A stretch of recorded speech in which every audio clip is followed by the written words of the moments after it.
Hi, என் பேர் தினேஷ்குமார். நான் ஈரோடுலேருந்து வந்திருக்கேன்.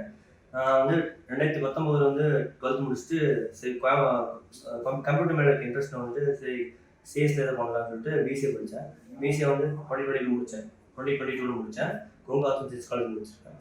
முடிச்சுட்டு அப்புறம் சரி அடுத்து என்ன பண்ணலாம்னு யோசிச்சுட்டு இருக்கும்போது பிபிஓ அந்த மாதிரி தேடிட்டு இருந்தேன். பசங்க சேர்ந்து தேடிட்டு இருந்தேன். இப்போ ஃப்ரெண்ட்ஸ் சஜஸ்ட் பண்ணாங்க. இப்போ இந்த மாதிரி கோடிங் தான் வரலையும் உனக்கு இப்போ டிசைனில் பார்த்தோன்னு சொன்னாங்க. சரி டிசைனில் என்னென்ன கோர்ஸில் இருக்குது என்னென்ன படிப்பு இருக்குன்னு பார்த்துட்டு இருக்கும்போது எனக்கு யூஎக்ஸ் வந்து கண்டுபிடிச்சு. அப்போ வந்து சரி யூஎக்ஸ் எங்கே பண்ணலாம், எந்த ஊரில் பண்ணலாம் நல்லா இருக்குன்னு சொல்லி பார்த்துட்டு இருக்கும்போது சென்னையில் பெங்களூர் தான் பண்ணால் எஃபெக்டிவாக இருக்கும், பிளேஸ் பண்ணாலும் படிச்சோன்னு சொல்லி சொன்னாங்க. சரி அதனால் சென்னை வந்து விசாரிச்சப்போ இங்கே வந்து 100% பிளேஸும் படிச்சோன்னு சொல்லி சொன்னாங்க. அதில் ஒரு நம்பிக்கை வந்து நான் வந்து இமேஜ் சேர்ந்து ஆரம்பித்தேன். சேர்ந்து இப்போ இங்கே இருக்க ஸ்டாஃப்ஸும் நல்லா வந்து எஜுகேட்டாக இருந்தாங்க, நல்லா பர்ஃபார்ம் பண்ணாங்க, எனக்கு சொல்லி கொடுத்தாங்க. அதனால் எனக்கு பேசிக்ஸ்லேருந்து டாப் டு பாட்டம் வரைக்கும் நல்லா எல்லா ஜூல்ஸ் கற்றுக்க முடிஞ்சது. இப்போ கற்று முடிச்சுட்டு இப்போ நான் வந்து இப்போ ப்ராஜெக்ட் முடிச்ச கையோட இப்போ நான் டிரைட்டில் வந்து இன்டர்ன்ஷிப் அப்ளை பண்ணி ஆன் பண்ணியிருக்காங்க. ஜாயின் வந்து மண்டே ஜாயின் பண்ணுறேன். ப்ராடக்ட் டிசைன்ஸ் அது. தேங்க்ஸ் ஃபார் பண்ணி.